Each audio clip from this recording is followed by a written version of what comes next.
America ने जिस तरह से ईरान पर हमला किया, जिस तरह से ईरान में तबाही मचाई, उससे दुनिया के कई देश अमेरिका से नाराज और भड़के हुए हैं। बल्कि इजराइल का समर्थन करने पर अमेरिका से ईरान भी भयंकर तरीके से गुस्से में है। ईरान पर हुए हमलों से ईरानी भी भड़के हुए हैं। न सिर्फ भड़के हुए हैं, बल्कि ईरान में लोग सड़कों पर उतर आए। परमाणु स्थलों पर अमेरिकी हवाई हमले के बाद तेहरान में लोग सड़कों पर उतरकर प्रदर्शन और विरोध करते हुए नजर आए। हजारों की संख्या में ईरानी राजधानी में इकट्ठा हुए और अमेरिकी हमले की निंदा करते हुए नारेबाजी करने लगे। ईरानी राष्ट्रपति मसूद पेजेश्कियान भी इस प्रदर्शन में शामिल हुए और प्रदर्शनकारियों के साथ सड़क पर नजर आए। प्रदर्शनकारियों ने सड़कों पर खड़े होकर इजराइल की मौत और कोई आत्मसमर्पण नहीं जैसे नारे भी लगाए।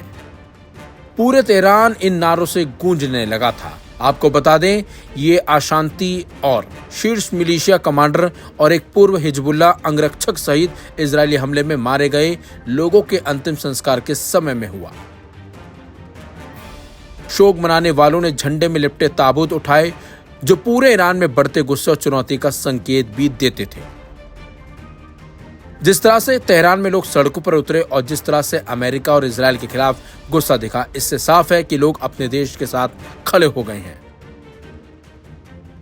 बता दें आपको, अमेरिका ने ईरान पर अचानक से हमला कर दिया था। इस हमले को लेकर अमेरिकी राष्ट्रपति डोनाल्ड ट्रंप ने दावा किया है कि अमेरिकी हमलों में ईरान के 3 परमाणु ठिकानों को भारी नुकसान पहुंचा है। Aim right, achieve big. At KR Mangalam University, we provide you the platform to turn your dreams into reality. At KR Mangalam University. Trump ने कहा कि अमेरिका ने बेहद सटीक निशाना साधा, जिससे ईरान को बड़ा नुकसान हुआ है। इससे पहले अमेरिका ने ऑपरेशन मिडनाइट हैमर के तहत ईरान के फोर्डो, नतांज और इस्फहान पर ताकतवर बम बरसाए थे। अमेरिका के B-2 बॉम्बर विमान के करीब 25 मिनट तक ईरानी ठिकानों पर बम बरसाए, जिसके बाद क्षेत्र में तनाव और बढ़ गया। ट्रंप के भारी नुकसान के दावे और सैटेलाइट इमेज दिखाकर ईरानी ठिकानों को स्पष्ट नुकसान दिखाने के बावजूद असल स्थिति को लेकर अब भी संदेह बना हुआ है। ईरान ने कहा है कि हमलों में ईरानी सुविधाओं को बहुत ज्यादा नुकसान नहीं पहुंचा। स्टेट टीवी ने अधिकारियों के हवाले से ये भी कहा कि अमेरिकी हमलों से पहले परमाणु सुविधा में यूरेनियम और दूसरे पदार्थों को निकाल लिया गया था। वहीं रॉयटर्स की एक रिपोर्ट के मुताबिक विशेषज्ञ भी ये कह रहे हैं कि ईरान ने संभवतः अमेरिकी हमले से पहले फोर्डो से हथियार ग्रेड के यूरेनियम को बाहर निकाल लिया था। वहीं लोगों का कहना है कि ईरान अब इस यूरेनियम को अमेरिका और इजराइल की पहुंच से बेहद दूर छिपा भी सकता है। फिलहाल अब देखना होगा कि लोगों के विरोध के बाद अब ईरान अमेरिका पर कोई एक्शन लेता है या फिर नहीं। लेकिन आपको ये भी बता दें कि इजराइल ने अचानक से ईरान पर फिर हमले कर दिए हैं और खबर ये भी है कि ईरान ने भी इजराइल पर हमले किए हैं।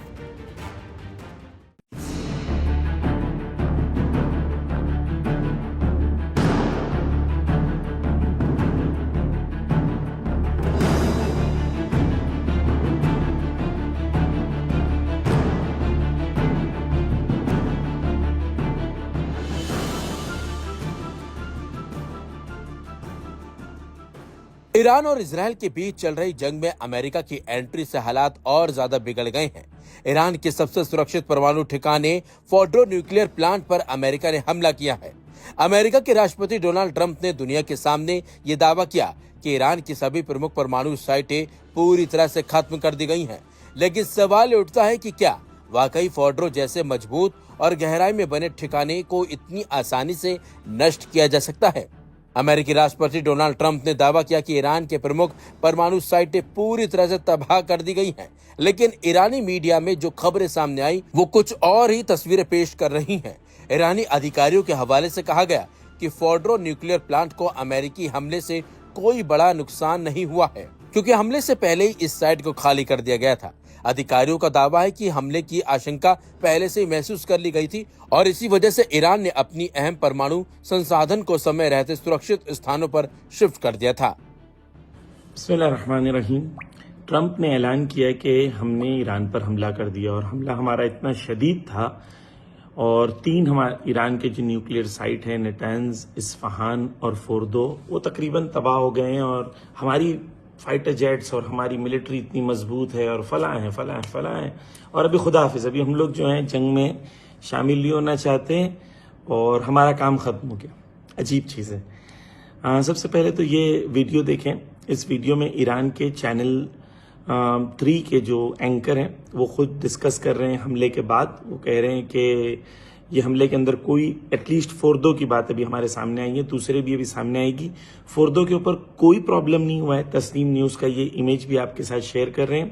Aim right, achieve big. At KR Mangalam University, we provide you the platform to turn your dreams into reality. At KR Mangalam University.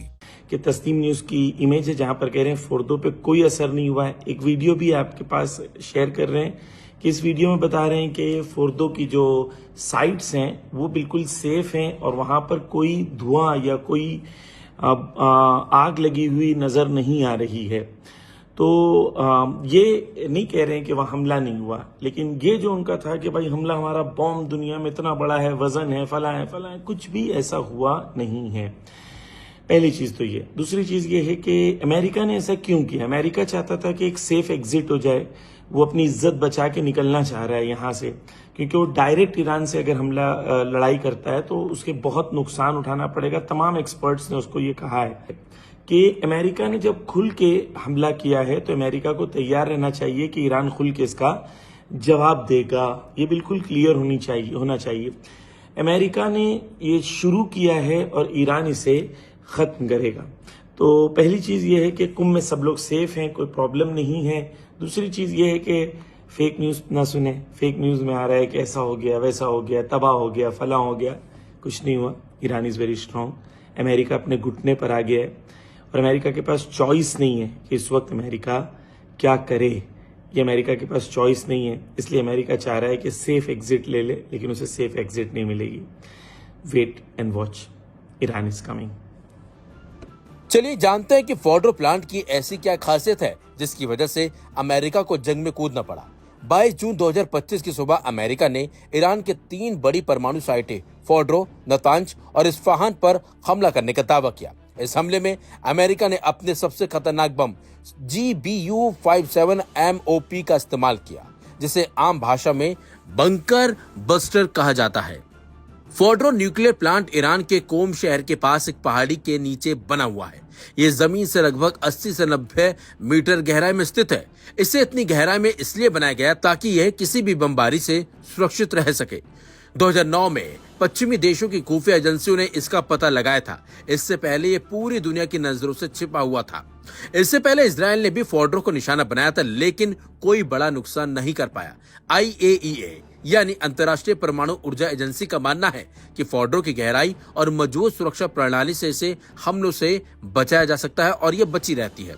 Fordow की सबसे बड़ी ताकत वहां की उन्नत सेंट्रीफ्यूज मशीनें हैं, जो यूरेनियम को 60% तक शुद्ध कर सकती है, जबकि परमाणु हथियार बनाने के लिए यूरेनियम की 90% शुद्धता जरूरी होती है। विशेषज्ञों का मानना है कि फोर्डो इस लक्ष्य के बेहद करीब पहुंच चुका था। यही वजह थी कि अमेरिका और इजराइल इस साइट पर अपने हमले लगातार कर रहे हैं और इसीलिए सबसे बड़ा खतरा ये यानी कि इजराइल और अमेरिका इसे मानते भी हैं। GBU-57 बम अमेरिका का सबसे ताकतवर गैर परमाणु हथियार है। इसका वजन करीब 13,600 किलोग्राम है। ये बम 60 मीटर मोटी कंक्रीट या 200 फीट मिट्टी को आसानी से भेद सकता है।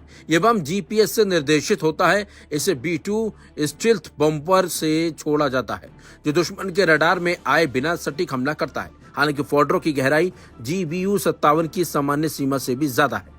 विशेषज्ञों का कहना है कि एक ही जगह पर बार बार बम गिरने से वहां की चट्टानों को कमजोर किया जा सकता है, इसलिए कई B-2 बॉम्बर्स की जरूरत पड़ती है। 22 जून के हमले में अमेरिका ने 6 GBU-57 बमों का इस्तेमाल किया है। ये दावा भी किया जा रहा है। ऐसा न्यूयॉर्क टाइम्स और रॉयटर्स की रिपोर्ट में बताया गया है। ट्रंप का कहना है कि फोर्डो खत्म हो चुका है, लेकिन अभी तक इसकी स्वतंत्र जांच सामने नहीं आई है। लेकिन ईरान की तरफ से साफ साफ कहा जा रहा है कि फोर्डो को बिल्कुल नुकसान नहीं हुआ है और अमेरिका ईरान में हमलों को लेकर फेक न्यूज फैला रहा है ताकि अपना दबाव वो ईरान पर बना सके। लेकिन कई ऐसे मीडिया चैनल्स और रिपोर्ट्स भी हैं जो ऐसी तमाम तस्वीरें सामने लेकर आए हैं जिससे पता चलता है कि फोर्डो को थोड़ा नुकसान हुआ है, लेकिन जिस तरीके से अमेरिका दावा कर रहा है वैसे नुकसान बिल्कुल भी नहीं हुआ है। ऐसे अब जांच के बाद और तस्वीरें जो क्लियर हैं अमेरिका की तरफ से सामने आती हैं, उससे साफ हो पाएगा कि फोर्डो को कितना नुकसान हुआ है।